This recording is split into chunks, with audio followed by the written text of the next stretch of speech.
ওলিদের মরণ নাই, আল্লাহর ওলিরা জীবিত। বড় করে বলুন সুবহানাল্লাহ।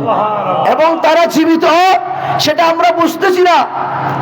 আল্লাহর ওলিরা দুনিয়াতেও জীবিত, কবরে হাসরেও জীবিত, তারা কিছুক্ষণের জন্য ইন্তেকাল করে। সুবহানাল্লাহ। এই জন্য আল্লাহর ওলির দরবারে এসেছি, দূর দূরান্ত থেকে বিভিন্ন জায়গা থেকে মানুষরা এসেছেন ওনার কাছ থেকে কিছু ফয়জাত নেওয়ার জন্য। জোরে বলি না সুবহানাল্লাহ। কারণ আল্লাহর ওলিরা দিতে পারে, ঠিক কিনা? আল্লাহর ওলিরা দিতে পারে, এই জন্য আমাদের অন্তরে বিশ্বাস আছে আল্লাহর ওলিরা দিতে পারে, সেজন্য আমরা আল্লাহর ওলির দরবারে আসি। কারণ আবার আল্লাহর ওলি তো আমরা তো আল্লাহর ওলির দরবারে আসি, আল্লাহর ওলির কাছ থেকে চাই না, আমরা চাই কার থেকে? আমরা চাই আল্লাহ থেকে। আল্লাহ থেকে চাই, কিন্তু আল্লাহর ওলির মাধ্যমে চাইতে হবে, ঠিক কিনা? আমাদের তো কিছু নাই, আমরা তো গুনাহগার, আমরা তো নাফাক, আমাদের না খালাস নান্দা, আমাদের দোয়া তো কবুল না হবে। সেজন্য আল্লাহর ওলির মাধ্যমে যদি উসিলা দিয়ে আমরা তালাশ করি, তাহলে আল্লাহ অবশ্যই আমাদের দোয়াটা কবুল করবে। জোরে বলি না সুবহানাল্লাহ।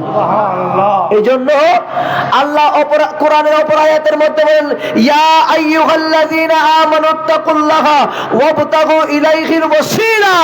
হে ঈমানদাররা, তোমরা অন্তরে আল্লাহর ভয় রাখো এবং আল্লাহর ওলিদের ওসিলা তালাশ করো আমার কাছে। জোরে বলি না সুবহানাল্লাহ। আল্লাহর ওলির কাছ থেকে, আল্লাহর ওলির মাধ্যমে আমরা আল্লাহর কাছ থেকে চাইবো। এই জন্য কারো সন্তান নাই, কারো ছেলে নাই, কারো ব্যবসা বাণিজ্য নাই, এভাবে আমরা আল্লাহর ওলি দরবারে এসে কি বলি? ওগো আল্লাহর ওলি হযরতে ওমর শাহ বাবা যান, আপনার কদমে আসলাম, দুইখানা ভিক্ষার হাত আপনার দরবারে বাড়াই দিলাম, আপনি একটু আল্লাহর কাছে ফরিয়াদ করুন, আমার একটা সন্তান নাই, আমাকে একটা সন্তান দেওয়ার জন্য, আমার একটা মেয়ে নাই, আমাকে একটা মেয়ে দেওয়ার জন্য, আমার কিছু ব্যবসা বাণিজ্য করার আমি উদ্দেশ্য করেছি, বাবা যেন একটু দোয়া করুন, দোয়ার জন্য এসেছি। তখন আল্লাহর ওই মকবুল ওলির ওসিলায় আল্লাহ সেটা খালেস নিয়ত পূরণ করবে। জোরে বলি সুবহানাল্লাহ। খুলুসিয়ত নিয়ে দেখতে হবে। খুলুসিয়ত নিয়ে যদি আমরা দেখি, খালেস নিয়তে যদি আল্লাহর ওলির কাছ থেকে চাই, তাহলে সে আল্লাহর ওলি আমাদেরকে দিবে। জোরে বলি না সুবহানাল্লাহ।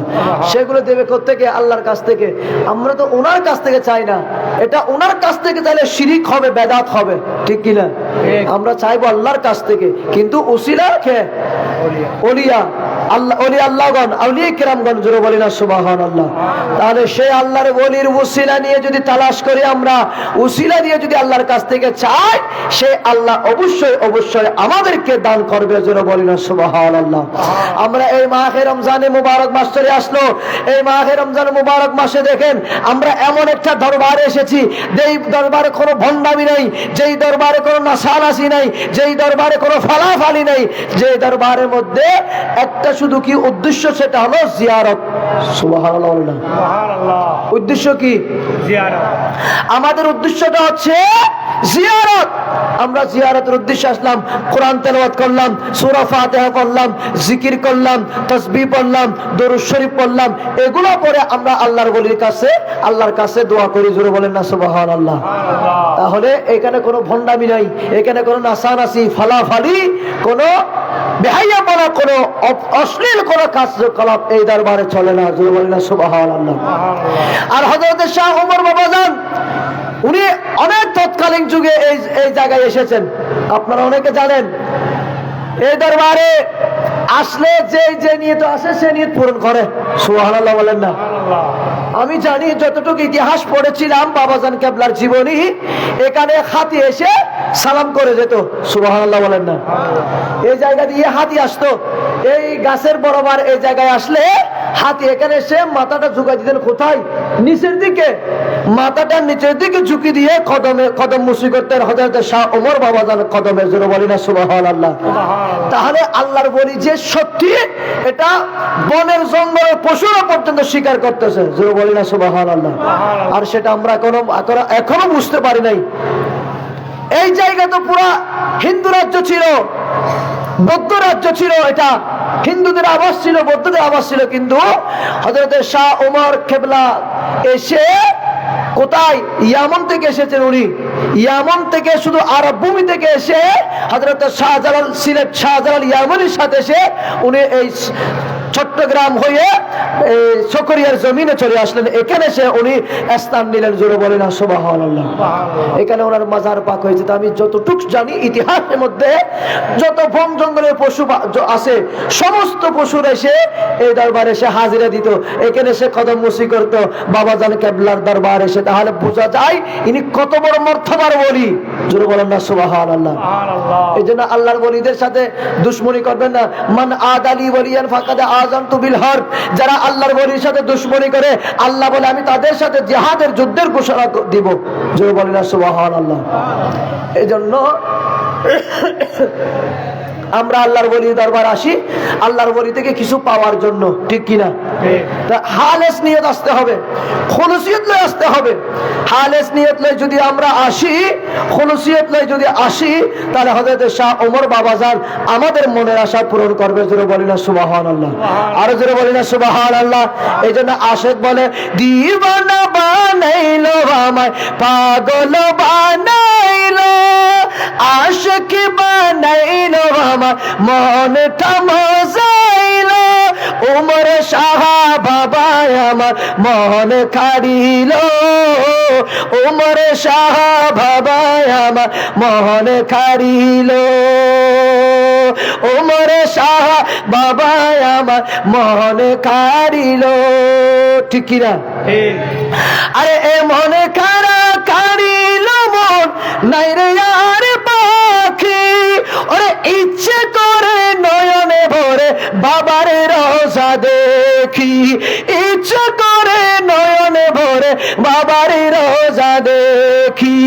দিনে দিনে বাবার প্রেম, দিনে দিনে বাবার প্রেম বাড়তে লাগিল, ওমর শাহ বাবা আমার মন কাড়িল, ওমর শাহ বাবা আমার মন কাড়িল।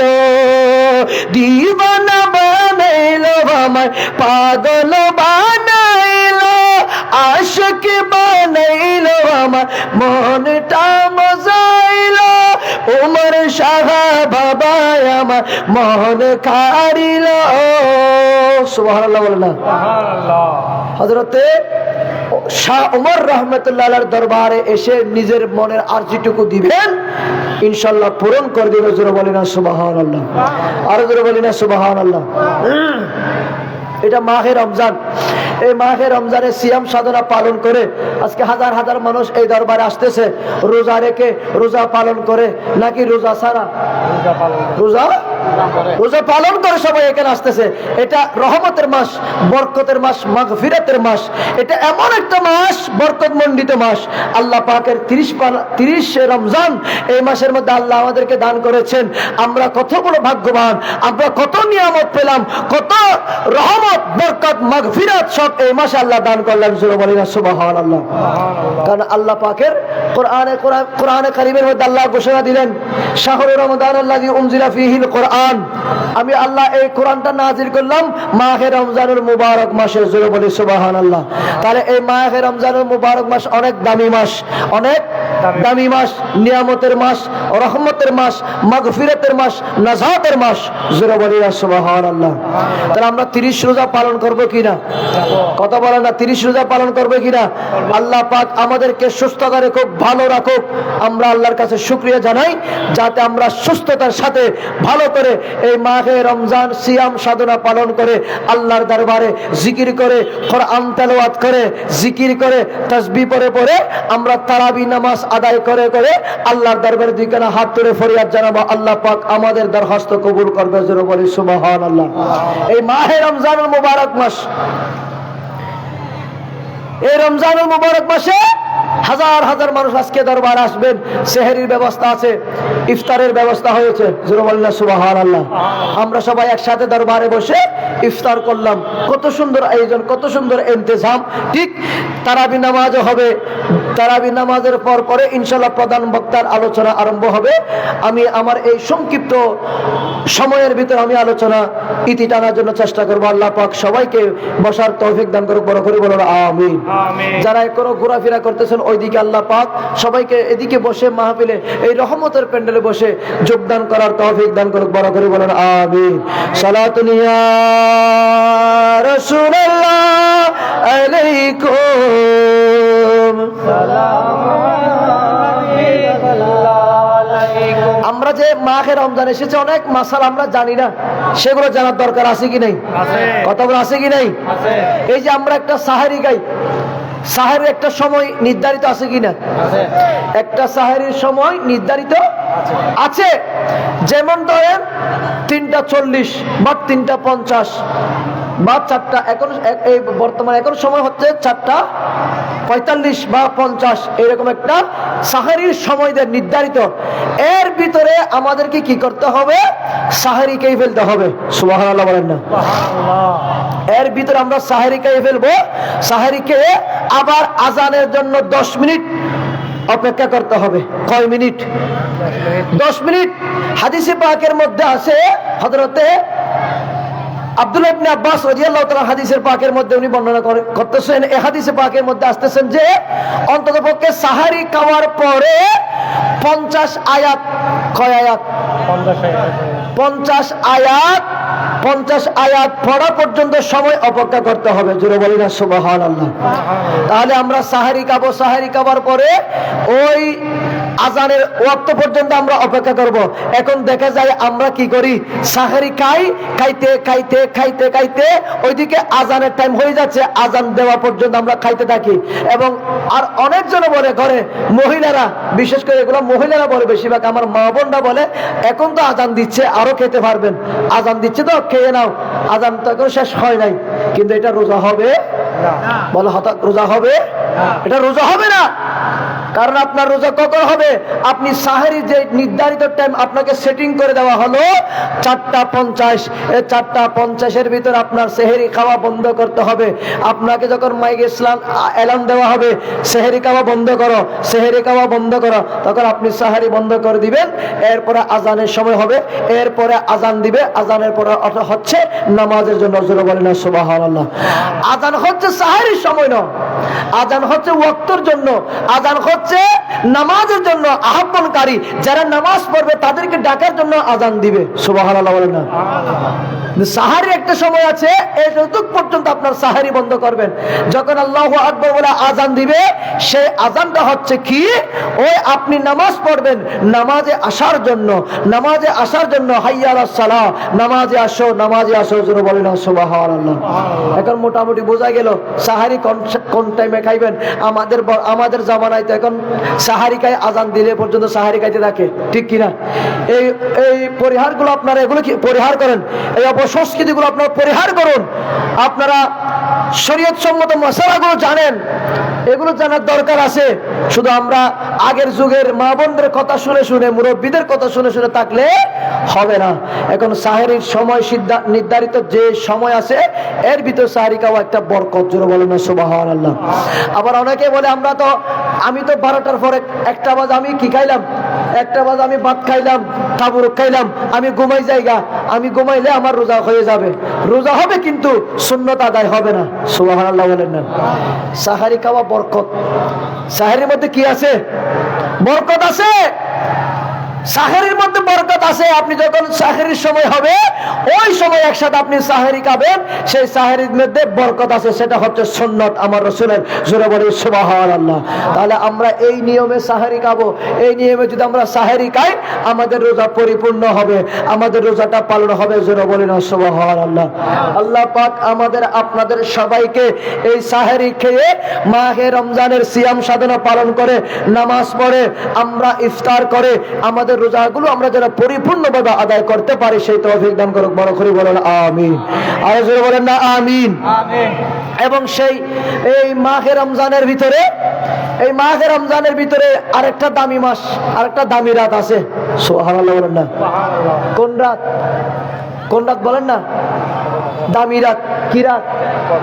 দামি রাত, সেটা হলো লাইলাতুল কদর। সুবহানাল্লাহ, সেটা কি? লাইলাতুল কদর। ইন্না আনজালনাহু ফি লাইলাতিল কদর ওয়া মা আদরাকা মা লাইলাতুল কদর। জোরে বলি না সুবহানাল্লাহ। আল্লাহ পাক এই মাসের মাহে রমজানুল মুবারক মাসের শেষের 10-এর ভিতরে যে কোনো বেজুর একদিন লাইলাতুল কদর তালাশ করার জন্য বলেছেন। জোরে বলি না সুবহানাল্লাহ। তাহলে সেই লাইলাতুল কদর হচ্ছে অনেক হাজার মাসের চেয়েও দামি মাস। জোরে বলি না সুবহানাল্লাহ। আল্লাহর বান্দাদের জন্য, আমার নবীর উম্মতের জন্য কত সহজ সুযোগ সুবিধা করে দিলেন। এটা এমন একটি মাস, এই মাসের মধ্যে যে একটা রাত আছে হাজার মাসের চেয়ে শ্রেষ্ঠ, হাজার ইবাদতের চেয়ে শ্রেষ্ঠ। জোরে বলি না সুবহানাল্লাহ। সে লাইলাতুল কদর তালাশ করতে বলেছেন। জোরে বলি সুবহানাল্লাহ। লাইলাতুল কদর তালাশ করবেন।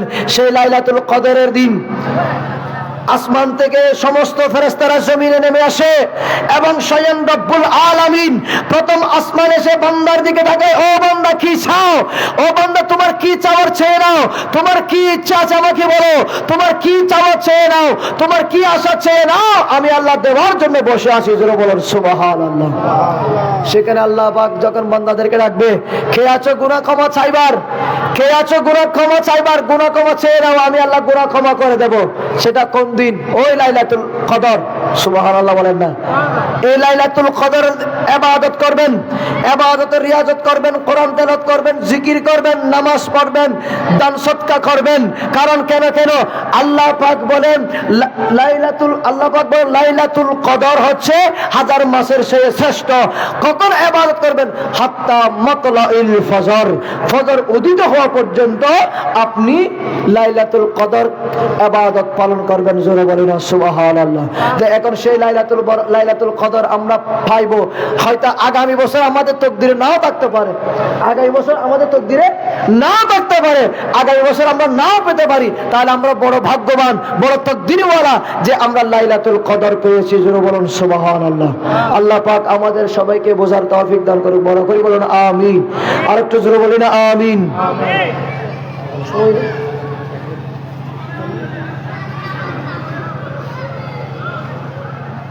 জামাত কথা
টানে নিয়ে আসছিলাম।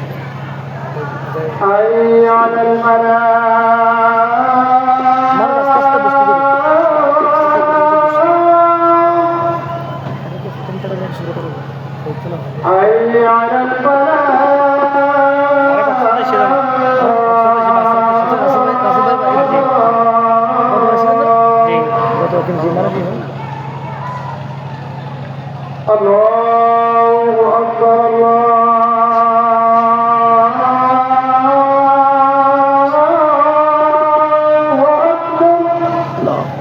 কি তো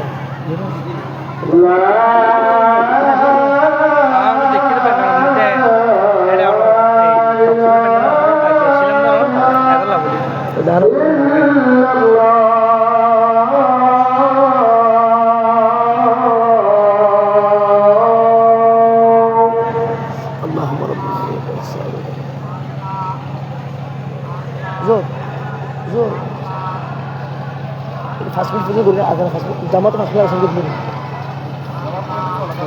সুন্দর করে ব্যবস্থা চেষ্টা করবি সুন্দর তো করি মানুষ আসবে হয়ে কথা ফাস্টফুড আগানো করে জামা তো ফাস্টফুড আগে দিবি সুন্দর করি সুন্দর করি চলে করতে পারে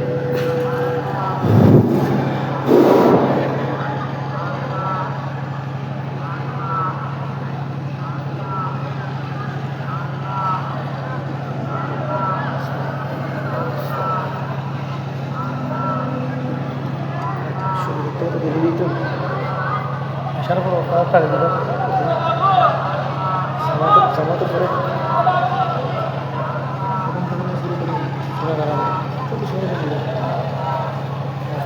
ঠিক আছে